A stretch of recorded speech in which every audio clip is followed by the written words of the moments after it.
저는 선친에 어렵게 혈통을 이어받았기 때문에 그 핏값은 해야 되지 않겠느냐.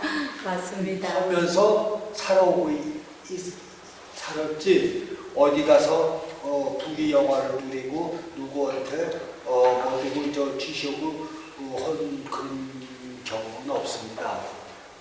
특별한 건 독립운동가의 후손으로서 어떻게 생각하고 사는지 여러분들이 독립운동가 후손들이 이 대한민국에 참 많지 않아요.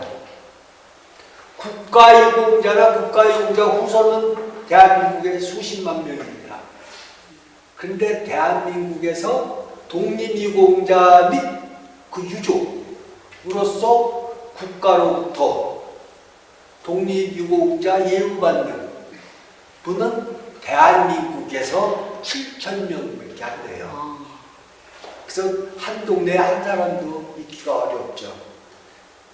그런데 독립운동했다고 하신 후손들은 많은데 정부 시책이 그걸 후손들을 자꾸 부각을 시켜서 예우해주면서 우리의 민족 정기는 우리가 일제한테 침략당한 국본을 회복하기 위해서 희생하신 독립운동 선열에 유지기에 숨었는 것이 우리의 민족 정기라고 하는 것을 정부가 결정해서 밀고 나가면은 저절로 독립유공자나 후손들의 집결이 될 테고, 그러므로 해서 친일 반민족 행위한 후손들은 소외감을 느끼고 숨어서 살아야 되는데 그러지 못하니까는 이승만 정권이 들어서면서부터 일제 침략기에 일본 놈들은 항복했다 그러니까 뒤는 여기서 맞아 죽지 않으면 다행이다 하고 제발 고국으로 돌아가기를 원했을 겁니다. 또 그놈들 앞제비에서 한 우리 민족으로서의 친일 반민족 행위자 이놈들은 틀림없이 동네 사람한테 내가 맞아 죽지 하고는 천정긍긍했을 거고, 사실은 역사가 바로 세우려면 그들이 생각했던 대로 갔어야 되는데. 독립유공자의 자녀이면서 죄인처럼 칙박받아와서 살았다는 게 참 분하거든요. 우리가 내 아버지, 내 가족 아니더라도 피가 거꾸로 솟으려고 그러거든요. 다른 어떤 사람보다도 특별히 말씀할 수 있는 분이 실제로 그렇게 사시기 때문에 그 삶에 대해서 묻고 싶거든요. 네, 그 역사 얘기는 긴데 쉽게 얘기할게요. 어느 부인이 애기 5살, 4살 된 걸 데리고 혼자 와가지고 중국 시안의 광복군에 와가지고 만났는데 거기서 수용해 놓고 보니까 어떻게 해서 여자가 혼자 여기까지 왔냐 했더니 나 평복 의주에 살았는데 남편이 하루는 밖으로만 돌다가 오더니 얼른 집사람 우리는 지금 임정부를 찾아가야 된다 해서 뭣도 모르고 애 데리고 압록강을 건너서 인력거 타고 이제 가다가 단동에서 1개월 돼 일신건물을 당해가지고 남편이 잡혀가 24시간을 기다렸대요. 왜? 오면 같이 이동해야 되니까. 내가 움직이면 못 찾잖아요. 안 오더라 이거죠. 애기 데리고 물어물어 광복군에 시안 와서 만났더니 호구 몇 달 있고 지나고 보니까 거기 광복군가 어머니가 젊은 여자가 애 데리고 광복군 뒷바라지 해줄 거 아니겠어요? 김구선에 가만 보니까 여자가 댐댐이가 되니까 하루 지 어머니가 불렀어요. 당신 광복 독립운동 하려고 남편 오다 남편 잃고 애기만 있는데 좀 어때요? 지금 저기 있는 동암 찰리 선생은 혼자 망명해서 계속 이렇게 사시는데 이분 뒷받침해 주는 것도 독립운동이니까 같이 협력해서 도와드리면 어떻겠냐 하니까 그때 우리 어머니가 29이고 아버님이 62살 때였었습니다. 그래도 우리 어머니가 자식은 없었는데 또 100번 들어갔을 거야. 수능을 해가지고 만약에 2년 후에 되는 게 저는. 이제 조국이 광복됐으니까 가면은 이 자식 키우는 데는 정부건 주변에 누구건 교육시키는 데 지장 없었으니까 마 편히 들어가거라 하는 얘기를 했어요. 그러고는 귀국해서 충무로일가에 한미 호텔에서 수용돼서 하는데 어머니가 과거가 아까 광고 그림 같으면 남자들이 힘써 노동이라던데 여자가 어떻게 이거 뭐라겠어요? 사업계장 놓고 양담배 장사를 했습니다. 근데 양담배 장사가 그때 지금 마약 단속하도록 심한데 단속을 매일 당하는 거예요. 그래도 집어넣지는 않았어요. 왜? 가서 조사하다 보면 한미호텔을 하는 독립운동가 후손 부인이라고 하니까 그래 혼방해서 저 역시도 4살 5살 때 거기서 놀다가 담배값 주스러 다니는 걸 생각나요. 뭐냐? 하지 말라고 치우라고 발길을 찾는데 사각개장에 위에 있던 담배가 다 날아갈 거 아니겠어요? 그러면 나는 어떤 그 주스러 다니고 어디 가서 막 이런 데서 복도에서 뛰어다니고 놀았어요. 지금 생각해보니까는 그러고는 중부경찰서 가서 어머니들 조사받고 있는데 나는 애기니까 거기 뛰어놀고 있었어요. 이렇게 사는데 그런 식으로 정부가 제대로 섰으면은 독립유공자나 그 후손들을 보살폈을 텐데 참 정부도 어려웠지만 취임하게 됐으니까 여러분들 잘 아시잖아요. 독립운동 하신 분들이 대한민국에서 서울받으신 분들이 14,500명밖에 안 돼요. 그 50년 항일 투쟁하는 동안에 그거밖에 안 되겠습니까? 너무 적지만 또 그나마 결혼 안 하고 돌아가신 선녀이라든지 지금 제도에 의해서 해가지고 보훈 대상자로 예우를 받고 있는 사람은 대한민국에서 7,000명밖에 또 안 돼요. 그러니까 그 소수의 희생인데 우리가 제도가 참 처음부터 제대로 첫 단추 잘 끼었으면 이런 일이 없을 텐데 전 잘못된 게 이승만이 대통령 되고는 건국 훈장을 2개를 만들었습니다. 해갖고 대통령 이승만 지가 건국 훈장을 달고 부통령 이시영을 하나 달았어요. 그래서 두 사람이 우리 건국 훈장 역사를 보면 48년에 2개를 만들어서 대통령 부통령이 달았어요. 그때만이라도 자기네가 건국유공자라고 했으면은 독립유공자 찾아서 명예를 찾아줘야 되니까 이렇게 했는데 그걸 못했고 그러다 보니 그러면서 가다가 보니까는 그 국민의 지지를 받던 백범 김구 선생님이 어느 놈의 총에 의해서 돌아가시더라고요. 그게 49년 아닙니까?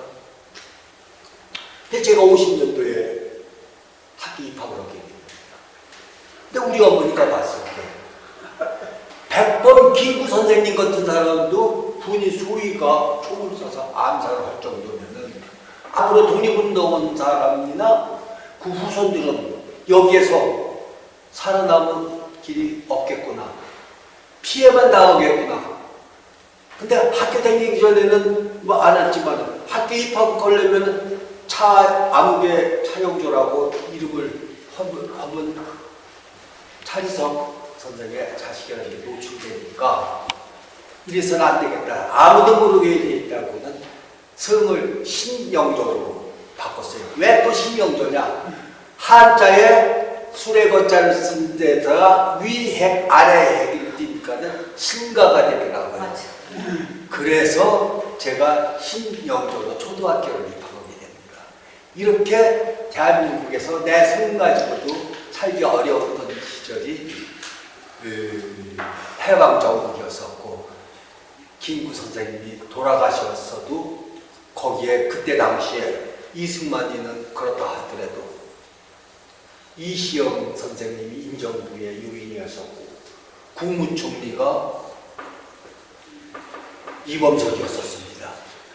그럼 부통령 이범석 국무총리가 국방부 장관까지 겸임을 했는데 백범 김구 선생님이 흉탄에 쓰러지는데도 이걸 규명 못하고 헌병대가 안뒤를 감싸고 돌고 끝끝내 지금도 방산비리가 제일 크지만은 군나버는 특혜를 줘가지고 그놈이 제 몇 번 살려고 그러는데 그래도 한 시민이 있어서 마지막 정의봉으로 안뒤 그놈 목숨을 끊어서 그나마 체면을 차린 박기서 동지가 이렇게 우리 독립운동가나 후손은 친정권에서는 살아남지 못하고 앞으로도 그럴 겁니다. 지금 사회선 총선이 제대로 이렇게 됐으니까 그렇지, 그렇지 않았으면요 국정화 역사교과서 국정화해가지고 48년 8월 15일 건국이라면 그 전에 있는 독립유공자들은 독립유공자 혼자 반납해야 이리에 맞고 그네들이 건국유공자라는 거는 그때 정부 수립은 그 친일파들이 건국유공자가 되면은 그 황허우리어를 비롯해서 새누리당 의원들이 세 번 입법 냈었어요. 건국유공자 예우법 해달라고. 그러면서 지금 독립유공자하고 똑같은 예우를 해달라고 했어요. 그런 사람들도 국립묘지가 되고 지금 국립묘지 있던 애국사는 나와야지 그분들은 같이 써야 되겠습니까? 네. 이렇게 근데 이런 것을 기하놓고 진행하려고 하는 사람이 저 차영도보다 많이 배우고 바랄 게 없이 다 잘 알면서 이렇게까지 거꾸로 가려고 하는 것을 제가 처리하기가 어렵더라고요. 제가 1944년에 태어나가지고 45년에 광복됐지 않습니까? 8월 15일 날 광복됐는데 저희 아버님은 중국 임시정부에 계시다가 그 직책이 국무위원 겸 비서장인데 비서장이라는 직책은 임시정부의 기획, 진행, 기록을 담당하는 그런 부서였었어요. 그게 비서장이라고 그러는데 주석의 비서가 아니고 임시정부 조직의 비서부가 되는 거죠. 그러니까 귀국 준비도 우리 선생님께서 하셔야 되는데 거기 역사를 쭉 아시는 분들 임정부라는 게 27년 쭉 왔지만은 조직이 그렇게 방대하게 아니었었어요. 국무위원이라는 분이 한 20명 정도가 서로 돌아가면서 임무를 맡아가면서 운영을 하고 그 임정부라는 게 지금처럼 뭐 권력이 있습니까? 재정이 있습니까? 또 주석이나 국무위원이 그렇다고 자기 전용 사무실이 있습니까? 월급이 있습니까? 비서가 있습니까? 아무것도 없이 혼자 몸으로 희생정신으로서 임정부를 이끌어오던 주의선치는 그러다가 한 달도 더 못 사시고 광복되고 9월 9일 날 임정부 귀국 준비하다가 돌아가시더라고요. 그러니까 저는 그때가 돌지도 않기 때문에 아버지 영상도 모르죠. 근데 박범 김구 선생을 모시던 윤경빈 선생님이 계시는데 그분 증언에 의하면은 1945년 1월 달에 광복군의 제3지대가 편성이 되는데 그것은 우리가 일본 유학 갔다가 거기서 일본군에 징용당해서 중국으로 파견된 일본군이 있었습니다. 이 일본군에 있다가 탈출하신 분들이 장준하 선생이라든지 김준엽 선생이라든지 윤경빈 선생님 이런 분, 그러니까 일본 가서 대학교 하다 지식은 있죠. 그리고 군대 징용 갔다가 그 안에서 보니까 우리는 망한다는 거 소문이 그 안에서 돌았대요. 일본군 안에서. 그러니까 탈출해야지 우리가 여기다가는 일본군으로 그래서 죽겠면서 정말 탈출해서 산만리를 걸어서 중쟁입정 청사 와가지고 1월달에 45년 1월달에 임정부 중경 인정부 청사 앞에 서서 도착 신고를 하는 게 정렬하고 있는데 백범 선생과 그 국무위원들이 그 2층 난간에 이렇게 나오시더니 아무 말씀 없으시다가 눈물을 흘리신다고 그래요.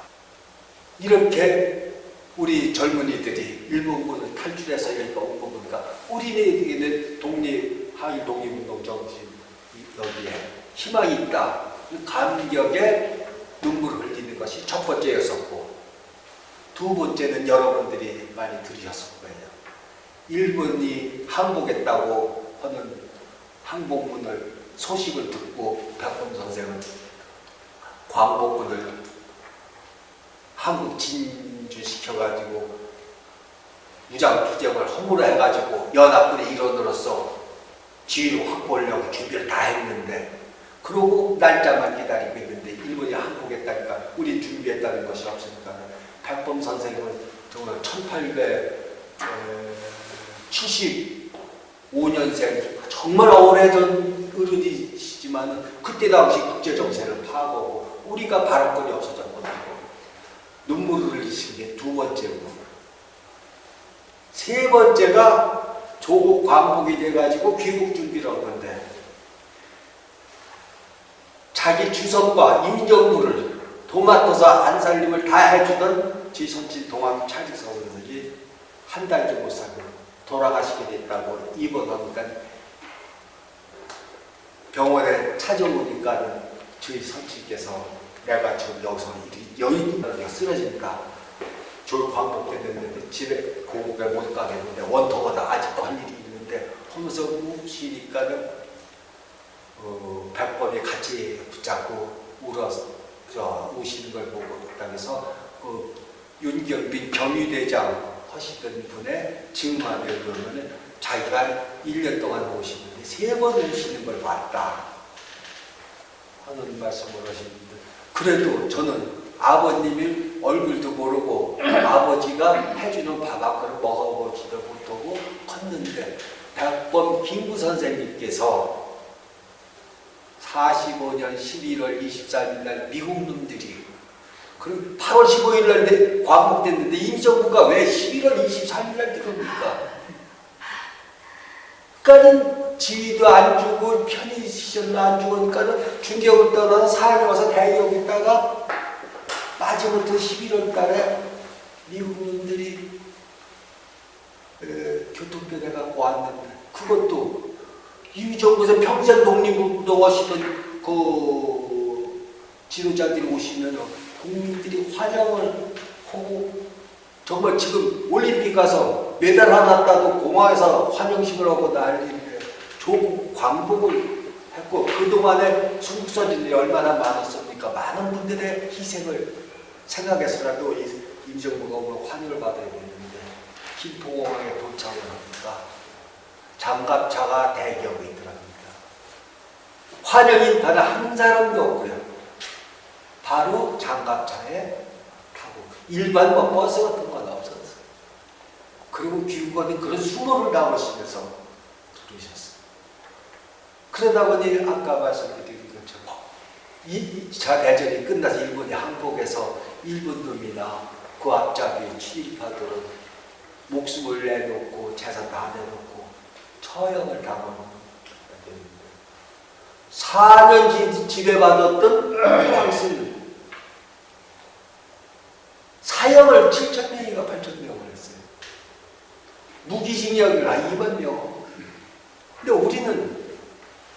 우리가 일본 지하 35년이라고 하지만 사실은 50년이거든요. 1945년에 광복이 일본이 패망했지만 우리 독립운동사는 1895년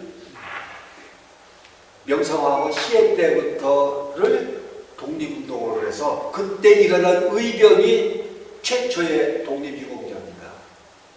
그리고 마지막에 편성된 광복군이 마지막, 그리고 이 역사를 봐서 그래가지고 50년 일제 치하에 당했는데 일본 놈 하나, 저 친일파 민족반역자 처벌 하나도 못하고 면제만 주고 오히려 순서하던 놈이 과장되고 과장하던 놈이 국장되고 해가지고 우리를 다시 지배하게 했어요. 여러분 다 아시는 얘기잖아요. 그래서 전에 민족문제연구소 이사장 하신 조문기 선생님, 그분은 사실상 마지막 의거하신 의사서 민족문제연구소 이사장 하시면서 평생 친일파 인명사전 되는 것을 마지막 업적으로 알고 계시다가 그분 보고 돌아가셨습니다. 그분 말씀하신 말을 제가 여러 군데 가서 인용을 합니다. 제2차 대전이 끝나고 해방된 것은 우리 조선 민족이 아니고 일본 놈과 친일 반민족 행위자다가 해방이 됐다. 그 친일 반민족 행위자 하는 놈들은 거기서 피부서 먹고 살고 재산 축적하기 위해서 일본 놈 눈치를 보고 일본 놈 눈밖에 날까봐 전전 근거하면 살았는데 오히려 미군정이 들어와가지고 다 원대 복귀해라 하고 또 직급을 높여서 줬으니 이제는 눈치 볼 사람이 없어요. 자기네가 이제 지시하게 돼 있어. 지도자가 됐어. 그러니 해방된 건 우리 일반 백성이 아니고 친일 반민족입니다. 나도 말씀을 그 말이 정말 꼭 맞아들어가서 이명박이가 대통령 되고 첫 행사가 3.1절 행사입니다. 근데 그 자리를 가봤더니 광복 개원이 우리라는 사람들이 천여명 모였다가 이명박이가 한마디 하면은 박수치기에 바빠요. 근데 그 전에는 그것이 우서들이 노무현 대통령이 경축사나 살인자고 하는데 우리 광복회원에 박수 한 번도 안 치더라고. 제가 선창을 해서 한 번 쳐봤어요. 근데 이명박이가 하니까 광복회원들이 그렇게 박수를 치더라고. 그런데 그래서 여기는 참 내가 다시 생각했는데 아니란 날 8월 달에 무슨 얘기가 나왔습니까? 이명박이가 8월을 건국 60주년 및 광복절 행사를 한다고 프랑카드도 맺고 그 계획을 그렇게 세웠어요. 그러니까 대한민국 건국은 48년 8월 15일이다. 이렇게 했는데 광복회에서 그러면 저항을 많이 했습니다. 해가지고 사실은 겉으로는 건국 60주년을 뺐어요. 그리고 광복절 격축식을 했는데 뒤로는 전국에 건국회를 조직을 했어요. 건국회. 그래가지고는 지금도 지방자치단체가 가지고 안보단체다, 보호단체다, 무슨 단체장 회의할 때 가보면은 제일 앞에서 거들먹거리는 것이 재향군인회장, 건국회장이에요. 그런 건 제가 그런 자리를 다니다 보니까 그분들이지 사회공경회장, 광복회 지구장 이런 분은 그냥 앉아서 머릿수만 채워주고 있고 설치고 도지사도 와서도 그분들 먼저 붙잡고 인사를 하지 광복회 지구장하고 먼저 인사를 안 해요. 이러고 그랬는데 그러면은 그러고 경축사 그런데 이번에 8월 15일 날 광복절 날 박근혜가 경축사 하는데 대를 이어서 대한민국 건국 67주년이라는 말을 했습니다. 그렇다면은 60주년이라고 할 때 그게 전 조직에서 한 걸 했으면 지금 거기 광복회장도 앉아있고 애국사도 앉아있고 광복회원이 앉아있었으면 그게 무슨 막말이냐고 거기서 항의하고 거기서 시위를 해야 자기 조상에 대한 도리지. 거기서 박수를 친 게 광복회장이고 애국지사고 우리 광복회원이었었어요. 그래서 저는 잘났다서가 아니라 이명박이가 대통령 취임해가지고 첫 3.1절에 한 번 가서 그거 보고는 저는 그 뒤로는 3.1절 광복절 경축식을 못 갑니다. 왜? 내가 독립운동가 후예로서 친일 반민족 행위자하고 같이 그놈들 성의 없어요. 형식에 국경이라고 돼 있으니까는 대통령이 나와서 주절거리고 뭐 존경합니다. 복지위에서 최선을 다해서 말로만 그날 그렇지 진정성은 없어요. 그걸 알고 저는 그런 사람들과 같이 경축식을 한다는 건 우리 독립운동 선열에 대한 모독이라 생각해서 제 선친이 지금 효창공원에 앉아 계시는데 거기 가서 서고 이동영 선생님, 청사 조성환 선생님, 제 아버님 세 분이 임정묘의 묘역에 계시요 거기 성묘합니다.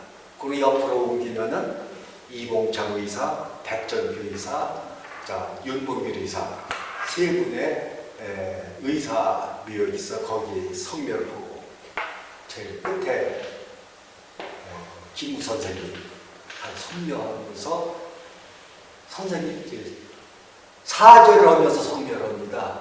이렇게 선열들께서는 목숨을 바쳐서 찾으려고 하는 나라가 이 남북 분단 나라도 아니고 민족 정기가 없는 나라도 아닌데 저는 혈통을 이어받으면서 선열이 그랬으면 나라도 목숨 바쳐서 한 번을 해야 되는데 저 용기 없어서 그건 못했습니다.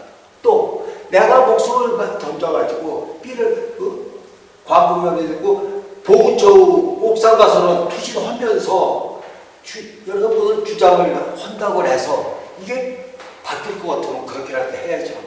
근데 그렇게 될 일도 많고 그래서 그런 용기 없어서 의견을 못했기 때문에 저는 죄송합니다. 사실 저 효창원에 계신 이봉창 의사, 윤봉길 의사 이분들이 여럿이 부대가 있어서 의거한 건 아니거든요. 혼자 일본 왕을 상대로 일본 고위 간부들 상대로 의거를 하셨거든요. 그러면은 그런 용기가 있어야 되는데 저는 그런 용기가 없어서 죄송합니다. 사죄를 드리게 되고요.